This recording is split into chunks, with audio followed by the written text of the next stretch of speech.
We're going to talk about family-centered regulatory therapy for the attachment challenged child and family.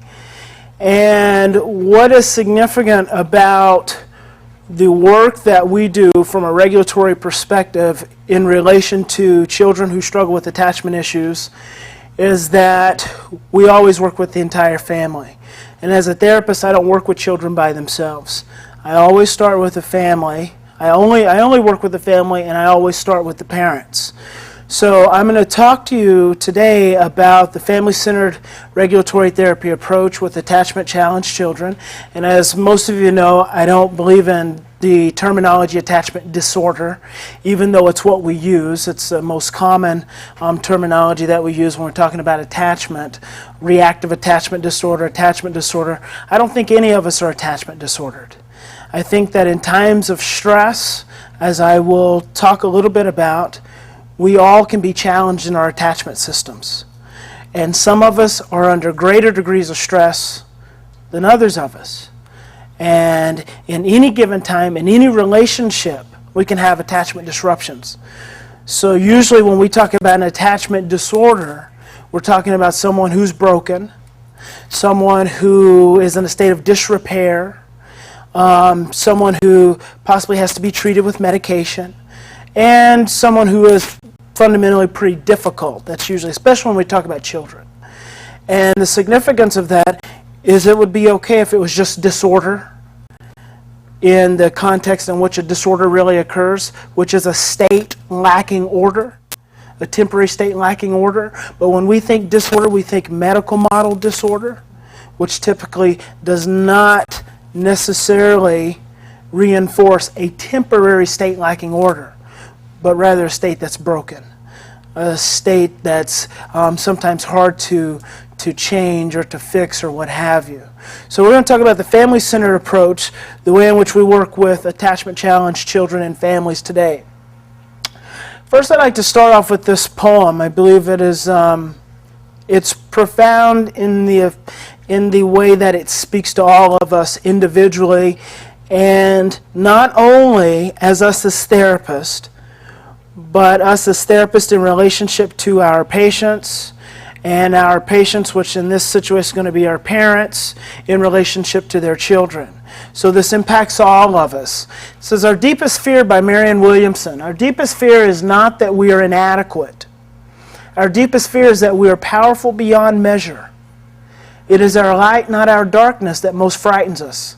We ask ourselves, who am I to be brilliant, gorgeous, talented, fabulous? Actually, who are you not to be? You are a child of God. Your playing small does not serve the world. There is nothing enlightened about shrinking so that other people won't feel insecure around you. We are born to make manifest the glory of God that is within us. It is not just in some of us, it is in everyone.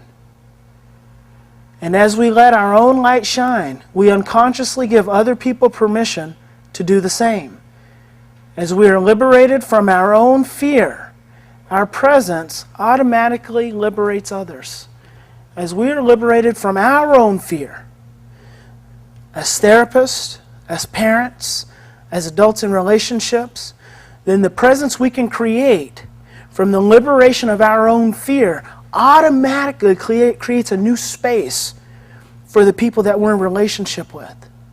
And as we're talking about therapy, I bring that into the context of the space the therapist can create in the relationship between themselves and the patient. Because without the therapist being able to be liberated from their own fear, they don't automatically create that space of liberation. And then without being able to create that space of liberation, then the parents cannot then teach it to their children. And before you know it, you have a child who has been in therapy for 7 years, who's been in and out of residential treatment, who's on 5 different medications. On average, the children that we work with at the Post Institute, the families that we work with, have been in some form of psychotherapy for 7 years. On average, that's the average. And generally, most all the children coming into any of our programs are on anywhere from 3 to 5 different psychotropic medications. And so when I'm talking about family-centered regulatory therapy, I'm first starting with the therapist. What is it that I bring into the relationship? What presence do I bring in the relationship that influences the outcomes of the treatment, the outcomes of the process? What is it that I bring into that space? So we're going to talk about attachment for a minute. What is attachment? As you're working with an attachment challenged child, I think historically, traditionally, we've had a misperception, a misconception, a misunderstanding of what attachment is. We've come to believe that attachment occurs or doesn't occur because a child doesn't get their needs met, and they become attachment disordered because when they don't get their needs met, they become very angry, and so they don't trust, and then they're rage-filled children. And that attachment forms because someone is getting their needs met, and when they cry because someone comes to them and soothes the cry, then the child feels like they can trust and the world is okay. Those are our traditional kind of very basic understandings of attachment. But what we know now, because of the last 20 years, that attachment is so much more than that. In fact, it's not even attachment. You can't even look at attachment as the end-all be-all, because it's not attachment. There's a process that leads up to attachment. And because we haven't looked at the process that leads up to attachment, then we've had a misunderstanding for what attachment is. We've had a misunderstanding for how you create attachment and how you bring a parent and a child into a secure attachment relationship. Because we haven't considered what are the dynamics that lead up to attachment. So I want to share with you a different definition of attachment. Attachment is the dyadic and interactive regulation of emotion. The dyadic, which means two, and interactive regulation of emotion. So attachment involves two people. Secure attachment involves two people. And it's the ability for two people in relationship with one another to become upset and to be able to calm that upset. It's the ability for two people in a relationship for one person to become depressed and another person doesn't become depressed. That person, by not becoming depressed, helps that person who's in a dysregulated state, and I'll define that term in a minute, come back up to a regulated state. When the baby cries, the baby is in a state of stress, and the baby is in a state of fear. When the parent comes to soothe the baby's fear and the stress, the parent is coming and creating regulation in the midst of dysregulation. So what happens is the baby is able to develop through this interactive process, becomes very physiologic, very nonverbal, very unconscious. They're able to develop their own regulatory ability. And so then they can move into the world, feeling as though they can have emotions and then calm those emotions. Feeling as though they can engage in relationships and be okay and be safe in those relationships. That becomes attachment. But see, attachment is a two-way street. But let me finish the definition of attachment. Attachment is the apex of dyadic emotional regulation, a culmination of all development in the first year and a harbinger of the self-regulation that is to come. It's the apex. Attachment is the apex of dyadic emotional regulation. So it's the final outcome of emotional regulation early in life. The final outcome, not just early in life, but here Alan Schroff says the first year. What we know is that in the first 16 weeks, the regulatory foundation is already established. The first 16 weeks. So what occurs just in those first 16 weeks alone can create a critical difference on how that individual, you and I, how we handle stress and how we interact in relationships for the rest of our lives. And those are times of imprinting, critical imprinting in the brain. So those early experiences become phenomenally important to who we are and how we engage one another. Now, attachment is a two-way street. It's not just attachment by itself. It's attachment and bonding. And a lot of times all we hear is reactive attachment disorder or attachment disorder. Rarely, never do we hear bonding disorder or reactive bonding disorder. The difference is that attachment is the behavior of the child to the parent, and bonding is the behavior of the parent to the child. Well, a child cannot securely attach to a stressed out, depressed, hostile, angry parent. And a stressed out, depressed, angry, hostile parent cannot create a secure bond with a child. So regardless of what's present in the relationship, that the parent is always there, that they feed the child or pick the child up from time to time, if that parent is in a depressed state, that parent cannot create the environment for secure attachment because they're not bringing the physiologic presence into the relationship for secure bonding. So it's very important. It's not just attachment. It's both attachment and bonding. You don't have one without the other. And so this is also equally where it becomes important to our understanding of attachment and the treatment of attachment. Because until you really realize you can't have one without the other, then you won't be able to see the importance of both dynamics in the therapeutic process. You won't be able to see the importance of the entire family in the therapeutic process because the focus will be placed just up on the child who's experienced the trauma, the child who's experienced the stress, the child who is angry, the child who is controlling, the child who is manipulative. Because we're just focusing on that child as being attachment disordered. Well, there's more than that, because if you have that child, just like if any of you were in any relationship with an individual that was stressful and overwhelming and threatening and depressing and angering, you wouldn't be in that relationship very long. And you wouldn't be able to continue to provide the environment and the relationship for that person in order for them to develop attachment with you. Because you wouldn't be able to create the environment, the relationship to create bonding for them. So it's very important that we look at both sides of the picture. So the therapy we're going to talk about is rooted in this psychology. It's considered a new paradigm of psychology. A paradigm is the way in which you see the world. And it's a different paradigm of psychology in that we haven't traditionally operated out of this mode. The way we've operated therapeutic has not been from the psychology of regulation, but rather it's been from cognitive behavioral psychology, from the psychology of cognitive thought processes. And that's occurred mostly over the last 40 years. But it's become our dominant theoretical therapeutic paradigm, which says, cognitive behavioral psychology says, thoughts lead to feelings, lead to behaviors. So if you want to change your behaviors, you've got to change your thoughts and your feelings. That's how you change behaviors. Well, the psychology of regulation says the exact same thing. The psychology of regulation says thoughts lead to feelings, lead to behaviors. However, the psychology of regulation says thoughts occur first on the unconscious level of the body. Because what we know is that every cell in our body has conscious awareness. Every cell in our body has the ability to communicate to other cells in our body.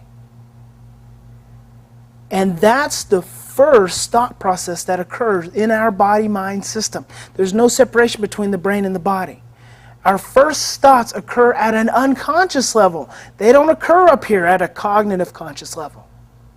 They occur unconsciously, and that cellular system engages and interacts and creates vibration patterns and communicates all over the place to all the other cells that then forms what Candace Pert calls the psychosomatic network, which is the foundation for our mind. Candace Pert, the author of Molecules of Emotion, says the mind is in the body proper. It's in the body proper. It's not just something that the brain creates. It is created by all the fast-paced interaction of the cellular system. It's a psychosomatic network. So it's our entire body-mind system.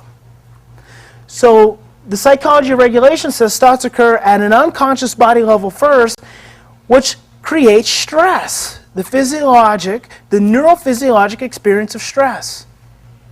And that neurophysiologic experience of stress then leads to an emotion. And then that emotion, the thoughts on the body level lead to emotions, which then bring about cognitions. So the thoughts on the body level come to emotions, create emotions, which bring about cognitions. What we also know is that there are only two primary emotions. There are only two primary emotions. All of the other feelings that we've identified as being primary to our experience, like anger and shame, those are feelings. They're not emotions, and there's a difference. This is where our linguistics becomes very important. The difference is that an emotion, which is energy in motion, is what your body experiences. And your body only experiences love or fear. A feeling, on the other hand, is the cognitive perception of an emotion. So an emotion is the experience of your body, whereas a feeling is the cognitive perception of an emotion. We only have emotionally love or fear. And fear is based in our brain, in our primal brain. There's a neurologic basis for our fear. It's called the amygdala. It is our fear receptor. And that's all it does is senses threat in the environment. Senses threat in the environment. And even laughter to the amygdala is in the immediate considered to be a threat. Even laughter. There's a fine line between excitement and terror. There's a very fine line between anger and happiness. Because the amygdala only knows that very raw experience, which is threat. Anytime the body is knocked out of balance, anytime there's anything that creates any imbalance for our body systems, our amygdala reacts to it. And the amygdala has neural circuitry which goes all the way to the gut, right to the gut. Sometimes the interaction of stress will cause our thinking processes to bypass our intelligence, our intelligent brain, and go right to our gut and create a gut feeling. It's the same dynamic, though, with laughter. What happens if you laugh for too long? Your stomach hurts. You start to cramp. Your face hurts. The amygdala is saying, this is not okay. Or maybe as a child, you had an adult who tickled you. And it was fun for a while, but then they continued to tickle you. And what happened? It turned to pain. All the amygdala knows is that this is not okay. This is not okay. So when we look at the psychology of regulation, we acknowledge that stress occurs at an unconscious level almost always. Almost always stress occurs at an unconscious level. We are not aware of when we are stressed. You would not consider yourself to be stressed out right now, but you are. You have been. Just coming into a new environment around new people creates stress. You wouldn't know it consciously. You're driving in traffic and you're stuck in a traffic jam and the person sitting next to you says, are you stressed out right now? You say, no, I'm fine. But unconsciously your body is stressed. You're sweating. Your pupils are dilated. You look at your watch and running a little late. So thoughts occur first on that body level, which lead to that stress, which then bring about emotions. And I'm going to talk a little bit more about love and fear in just a moment. We'll talk about the stress model. Bring about emotions. Rarely are we really consciously aware of what we feel. When was the last time someone asked you, how are you feeling today? What would you say? Fine. Fine. Knowing that you don't feel fine. But that's the first thing that comes to mind. Fine, because we are not truly in touch at an unconscious level with what we're experiencing emotionally. And then we come up to our thoughts. You know, we go through life, Carl Jung said we go through life 90% of the time in an unconscious state. So much of what we do is automatic. When you get in the car, you don't think about driving. You don't think about turning the wheel, turning the blinker. You don't think about watching the car, the front of your car as you're driving. You don't think about that at a conscious cognitive level because it's all unconscious. It's all autopilot. And so we pay very little attention. We pay very little attention in life to what we do because it's unconscious. And so a lot of times our unconscious processes, cognitive processes, we're not aware of. And so we don't always see, we're not always able to see when we react to things. Because the amygdala reacts first, and then we come up to emotions. We get mad at someone. We react because we're not mindful of where we're at internally. And then that leads to our thoughts. You're angry. Someone says you're angry. No, I'm not angry. Well, why are you yelling? I'm not yelling. Because we're not consciously aware of where we're at. But we all have an opportunity, and this is what's important, is we all have an opportunity and the ability to take what's unconscious and make it conscious. We all have an opportunity to move from a place of reacting to a place of responding.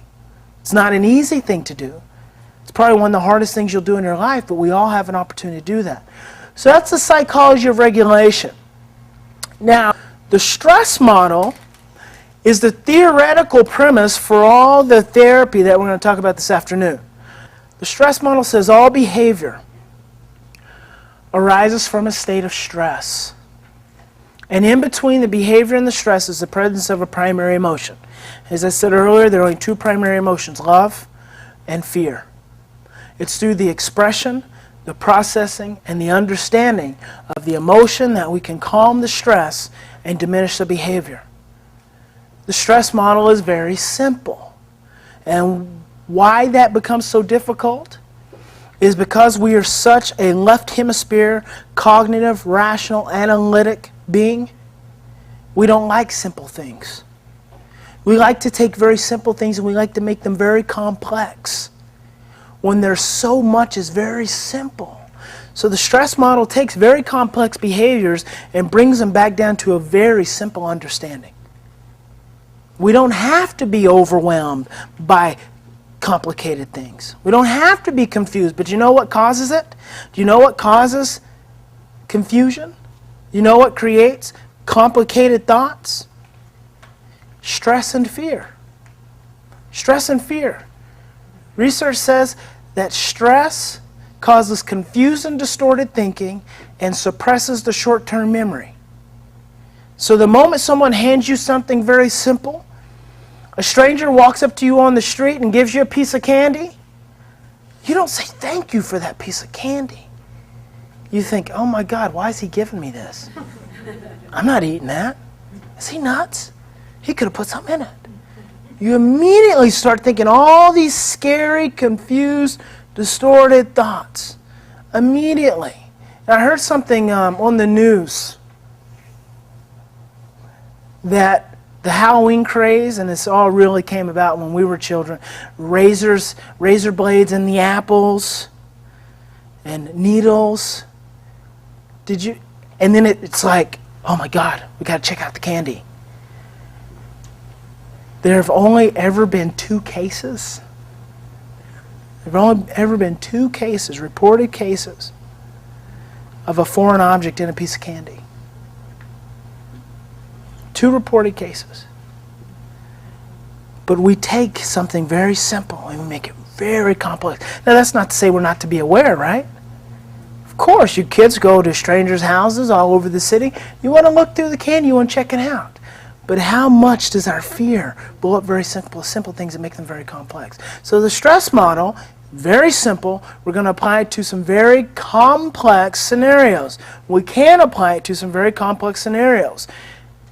Because if you will look at behavior as a signal, if you look at behavior as a red flag for fear and stress underneath it, that's what you deal with.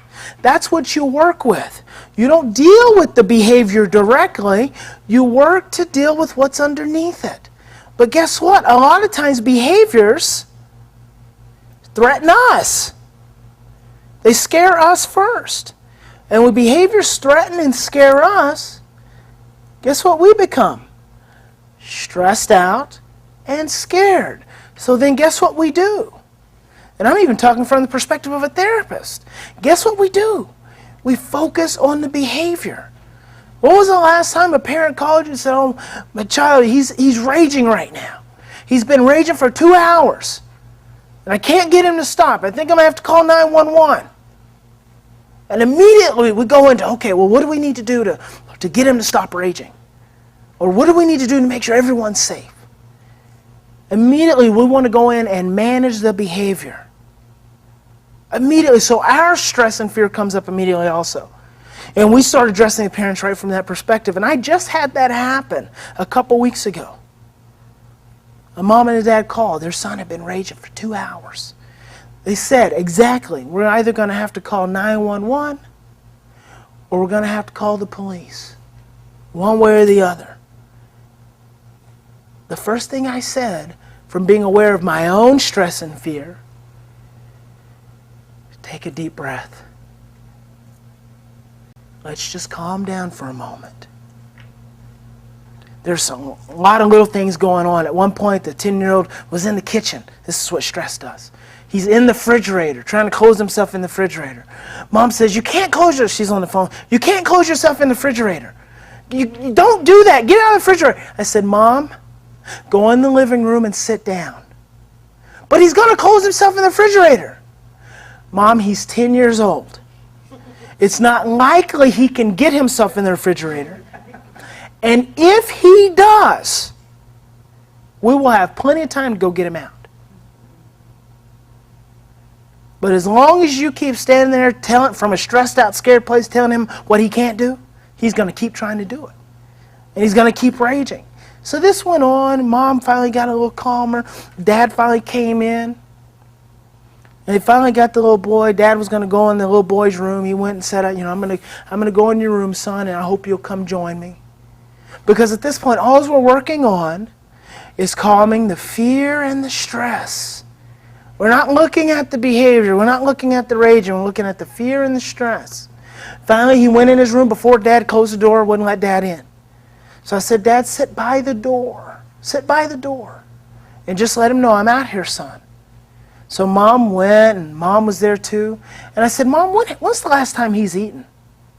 Has he eaten today? She said, he hasn't eaten very much. That's important. One of the two most vital things to our survival are food and sleep. So I said, well, great. Let's get him some food. Do you have any, do you have any broccoli and carrots? Let's steam them up. Let's steam them up and pass them a bowl? No. I said, do you have any cereal? She said, yeah, but it's all sweet. And a little bit before this, Mom said, well, see, now it's at this point where I think he's getting away with it. If I don't go and stop him, I feel like he's getting away with it. I said, well, that's fine, Mom, to feel like he's getting away with it. So what are you going to do? Well, I'm going to get mad at him. And who's that going to help? Nobody. Okay, good. We don't have to do that now.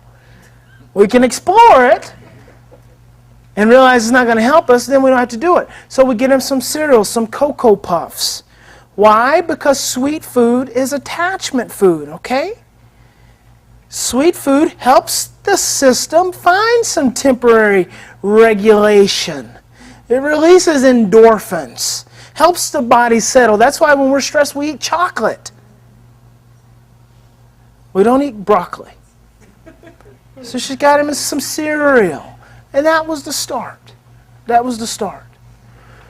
So the stress model is not about operating from a behavioral perspective. It's not about operating from a cognitive perspective. It's about using the behaviors as a signal and as a flag for the stress and the fear. And to that extent, you may not always know what the stress and the fear is. You don't have to know. If you've got off-the-wall behavior, what does that tell you? You've got off-the-wall fear and stress. It's very obvious. And that's all you have to focus on. You don't have to know the specifics. You don't have to know exactly what it is. Question, Cheryl? I just don't get this sweet food as attachment food thing. What makes sweet food attachment food? Is that just because everybody likes sweet food? We like sweet food for a reason. Because it releases hormones in our body and in our brain to help us feel more comfortable. So when you're stressed and you go get ice cream, you go and get that because when you're eating that ice cream, it's like, oh, inside your brain and your body, helping you to relax. And so attachment food, the reason it becomes attachment food is that oftentimes the earliest nutrition that we get, which is breast milk, which is very sweet, releases those chemicals. Those chemicals help us relax. And when we're relaxed, we can be in attachment. When we're relaxed, we can be open. But when we're stressed, we're not open. When we can be relaxed, we can be open. So, and did I repeat that question? I have a very difficult time doing that. She said, why is sweet food attachment food? And for that reason. Now, back to the primary emotions, which are very important for two very important reasons. One, they're important for therapists. They're important because we as therapists operate from love and fear. Just like our patients, our clients operate from love and fear. And you won't always know what causes you fear. You won't, as a therapist, you won't always know what causes you fear. And as a parent will not always know what causes them fear. You won't always know what causes a child fear. You won't always know what causes them stress. Because you can have a stress reaction, a fear reaction, from any of the sensory pathways. From what you see, what you hear, what you smell, what you taste, what you touch, even the temperature of your body can cause you a stress reaction. Remember as a child, for some of you, who would get the t-shirt on and have the tag at the back of your neck? You couldn't focus because you had to get that tag. Cause your system becomes stressed.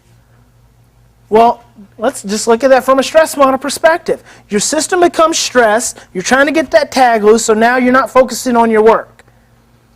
Okay, so you're messing with that tag, you're not focusing, you're twiddling around, and the teacher says, what are you doing? You say, I don't know. Because you don't realize that you're trying to get that tag. Because your attention is really not there. That's all very unconscious. All you know is just trying to alleviate that discomfort. The teacher says, what are you doing? You say, I don't know. You get more stressed because now you're in trouble for some reason. She says, do your work. So you start trying to do your work, but that dang tag keeps bothering you. She sees you dawdling around again. She says, I said do your work. I don't want to do my work. This work is stupid. And before you know it, you're in the principal's office getting a spanking. All because of fear and stress. And that fear and stress may have started with you in that tag, but it was quickly picked up by that teacher. Because as soon as the teacher realized you weren't doing your work, well, what does that cause? Stress for the teacher. And then fear that you're not going to get your lesson.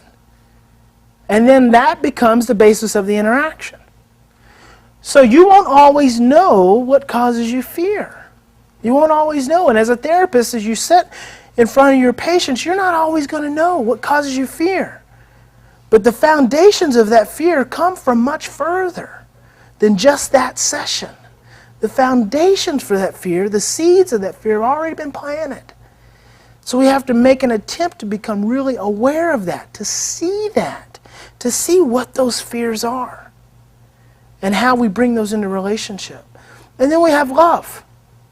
The opposite to fear is love. The opposite of love is not hate. Hate stems from fear. The opposite of fear is love. And what is love? It's not something you want to try to define. It's not something you can define. Love is the space between us. Love is the space all around us.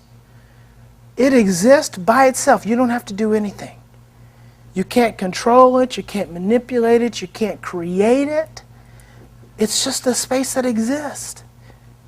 Any two people can be in love in any given time if they can set their fears aside.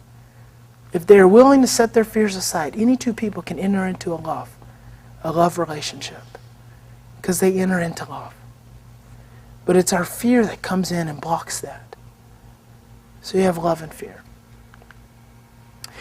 These are the essential four as it regards the therapeutic process. As it regards the therapeutic process, it's basically based off of these four very important principles. The first is the difference of integration over resolution. Integration over resolution. Resolution is directed towards change. Resolution, which is most common from a therapeutic perspective, from what we're traditionally taught, resolution is created because oftentimes we have a fear of the things we've experienced. We have shame about the things we've experienced.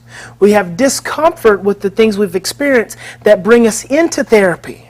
So we go into therapy to resolve them, which means to make go away, to make it disappear, so it won't be a part of your system anymore.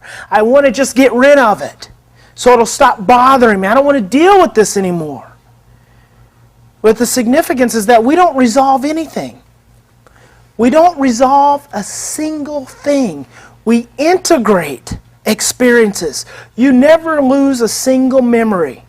Every memory you've ever had is stored in your brain, your cellular system. Every memory.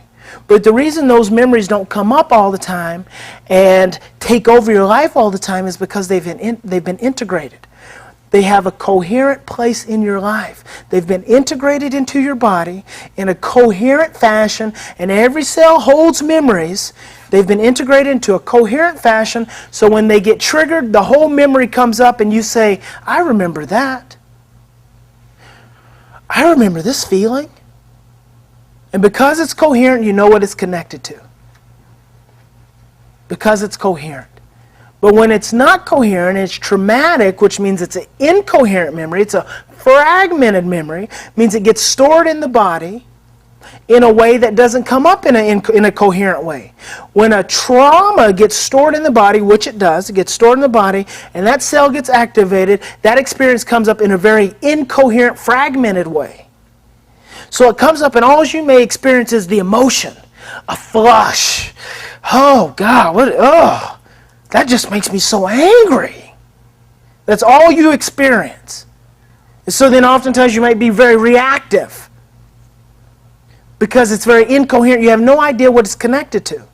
You don't even think that it may be connected to something. All you see is that threat in that moment. Emotional reactivity stems from unfinished business. The moment we are reacting, it's stemming from something in our past that didn't work out in the way we thought it needed to. The way it didn't work out in the way we thought it was supposed to. So what happens is now we're experiencing it now, so we react to it. And so when you have those experiences that have not been stored in a coherent way in your body, have not been integrated, then we go through life, we struggle, we go into therapy to deal with it. We go into therapy and we've been taught, therapists have been taught, so we teach our patients, you got to resolve it. Let's work on resolving it. Let's work on talking about it, cry about it, come on, yell about it, get emotional, let's deal with it, let's create a behavior chart. We do this especially with children all the time. Let's talk about it. Set in group, in residential. Talk about it, talk about it, talk about it. Some children have told their stories hundreds of times.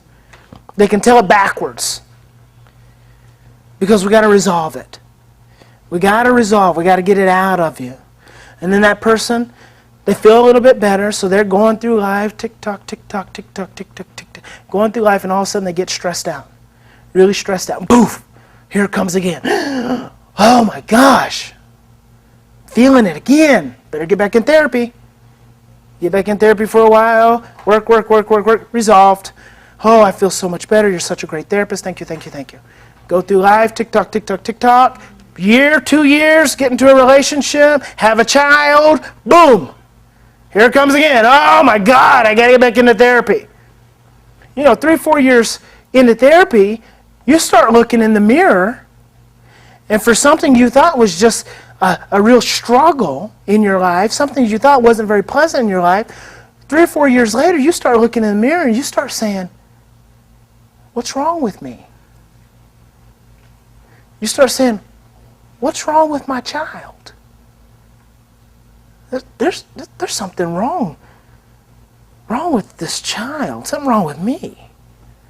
And so then you work to resolve it even more, right? Heard people say that they've been through therapy for 20 years. 20 years of therapy to resolve their issues. And that's very sad because there's no such thing as resolution. It's a fantasy. There's integration. And integration means taking that experience, working with it, looking at it, honoring it, expressing it, processing it, and then understanding the way it fits in your everyday life. Making what's incoherent coherent.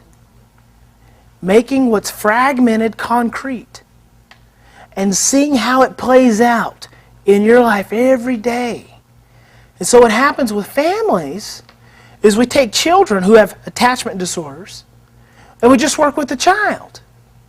I like to say it's like taking the pea out of the soup, putting salt and pepper on the pea, a half a bottle of hot sauce on the pea, and then picking the pea up and dropping it back in the soup and expecting the flavor to change.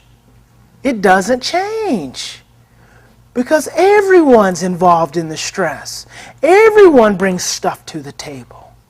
It's not just about this little child. It's about everyone's stuff. And so integration is about seeing how the stressful things in my life, the things that I typically react to, the things in my past that I've experienced that were not pleasant, that were traumatic, it's about taking those things and bringing them into the present to see how they work in my life now. Because when I can see how they work in my life now, all of a sudden they don't have to demand my attention. Because when they come up and they start to work in my life, I can say, oh, there you are, I see. Yeah, it's going to be okay. You don't have to rule my life anymore. So it's a process of being in control of your emotions rather than letting your emotions be in control of you. And don't we usually think that we're in control of our emotions when we can hold it in? That's when we think we're most in control of our emotions. But that's simply our emotions saying, well, I'm not ready to come out yet. Right? We say, oh, I'm in control of my emotions. No, your emotions are just saying, I'm not big enough yet. Give me a minute. Let someone else say something. Let that person say one more word. Take one more step towards me. Then your emotions say, now I'm ready to come out. Being in control of our emotions, truly being in control of our emotions, as opposed to our emotions being in control of us, is being having the ability to honor our emotions when we experience them. When we are feeling them, being able to honor them right then, rather than to deny them, to suppress them, to keep them down, to hold them in. But to honor them right there, you know what? I'm feeling pretty angry. I'm feeling pretty upset, golly. Now that I'm honoring how I feel, what do I want to do about it? Do I want to cuss you out? Or is that not the way I want to live my life? Do I want to take some deep breaths? And then express myself. So the difference of integration and resolution. Teaching responsibility over reactivity. The family-centered regulatory approach in working with children and families is directed towards, and I like to say that this is not just a therapy. This is a way of life. It's not just a therapy, it's a way of life. I don't want to overwhelm you with that, so we're just focusing on therapy. It's about teaching the difference between responsibility versus reactivity. We live in a reactive, blame-based world. We grew up in reactive environments. If someone hits you, you hit them back. If someone yells at you, you yell back. We grow up in these environments. We live in this society which is very reactive in nature, which leaves us feeling very helpless and very powerless. And the significance is that the moment you are reactive to someone, to anyone, you are taking all of your power and handing it over to that person. It's just like you become a puppet with strings, and as soon as you become reactive to that person, you go, here you go, make me dance however you want. And that's exactly what that person does. They make you dance, and you get mad at them for making you dance. And then you say, if you just stop pulling my strings, I'd stop dancing. And then say, well, you gave me the power. Now you're going to complain about it, but we do, don't we? Teaching responsibility is teaching the ability to have our own power. The minute you can take responsibility, which is the ability to respond, then you take total power and control of your own life. You say, I can respond however I choose to any given situation. And that's not an easy place to be, especially with families, especially between parents and children. I still catch myself saying, well, if you would just pick your room up, I wouldn't get so upset. It's not easy. It is not easy to take responsibility. But the moment we are reactive, we move out of the present moment. The moment we are reactive, we lose this present state. Stress causes you to react from the past or to obsess about the future. It takes you out of the present. And the moment you become reactive, you lose the present moment. And the problem with that is that the present moment is the only thing that is 100% guaranteed to you. Nothing else outside of this present moment is guaranteed. The past is never going to happen again. It's the past. And the future, you don't know what's going to happen in the future. You think you know what's going to happen in the future. But those are your control issues. The reality is that you don't know. Because I could take the next step, and boom, that'd be it. Right here in front of you, gone. Because our present is the only thing that we truly have. But our fear causes us to react from the past or to obsess about the future. And the moment I hear a parent say, well, what's he going to be like when he's 18? I know that that parent is stressed. Because I say, Mom, let's worry about getting him from 6 years old to 7 before we worry about him being 18. Not only that, but the present dictates the future. The present dictates the future. Where you are presently, what you think presently, has an influence on what's going to occur in the future. Has an impact on what's going to occur in the future. Your future is not a reflection of your present. Your present dictates your future. And how oftentimes do we focus on just negative things in the present? And what happens in the future? Negative things. How often do we really focus on positive things in the present? Because of fear. Fear makes it very hard for us to do that. When you teach responsibility, then you can then teach the difference of empowerment over disempowerment. And empowerment from a therapeutic perspective is helping people take control of their own lives. Helping people to find the place within their own lives where they can actually feel like they can make a difference in their own lives. That they don't have to be dependent on everyone else in their life. That they can be interdependent. They don't have to be independent. They don't have to be dependent. They can be interdependent. They can be in relationship. From a family-centered regulatory approach, we want to empower parents to create healing in their own families. I don't want to have families coming to me week after week after week after week, year after year after year, because I am disempowering those families. I am disempowering those parents. When that mom and dad come in, as I said earlier, I don't work with children by themselves. When that mom and dad come in, or that mom or that dad comes in, and I say, let me see your children, you sit out here in the waiting room for an hour, unconsciously I just disempowered that parent. Because unconsciously, I just conveyed, I know more about your child than you do. And we never admit that on a conscious level, but the seeds of that are planted on an unconscious level. It's just like after we've had a session with a parent and their child, and they're going out the door, and we say, well, if there are any problems, just call me. Which unconsciously is saying, if it gets really tough, you and I know you can't deal with it, so call me and I'll deal with it. And we do that all the time. Disempower. And we've got to operate from a place of empowerment, but operating from a place of empowerment for a therapist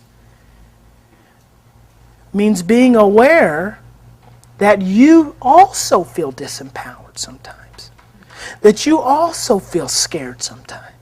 And that you don't have all the answers. Because a lot of times we want to operate from being all powerful when we're afraid of not being powerful at all. It's a Napoleon complex, right? The little short guy that conquers the world. Have to conquer the world because he's afraid that someone's going to conquer him at any time. And so in order to teach empowerment to others, we have to be able to feel empowered ourselves as therapists. And then finally, the difference of healing over change. Healing is a day-to-day process. It's a lifelong process. You're never going to go into any therapy and get healed. You're never going to go into any situation and get it. I don't care what you see on Benny Hinn. When Benny Hinn pops that hand, that person passes out. That person may feel better in that moment, but that's not healing. Healing is what happens day to day. Benny Hinn is a TV evangelist, for some of you who don't know. Healing is what happens on the day-to-day. Healing is a lifelong process. It's a journey. We are all growing. Hopefully we are all growing, which means we are all healing lifelong. Healing is process-oriented. Regulatory therapy is process-oriented as opposed to outcome-oriented. Change is focused on outcome. Change says, let me fix it. Change says, bring him here and I'll fix it. Healing says, come in here, let's look at it, and let me create the environment, and let me encourage you to create the environment and the relationships that will allow it to fix itself. Fear says, fix it. Love says, create the environment and the relationship to allow it to fix itself. Fear says, I've got to fix it. Fear says, I can fix it. The only person you can change is yourself. How often do we really buy that? Haven't we been hearing that for years and years and years? But how often do we as therapists really buy that? Well, no, if I believe that, then I wouldn't even be a therapist because I can't change anyone. You can't. What you have to be able to do is to influence other people so they can make their own change, not to try to change them.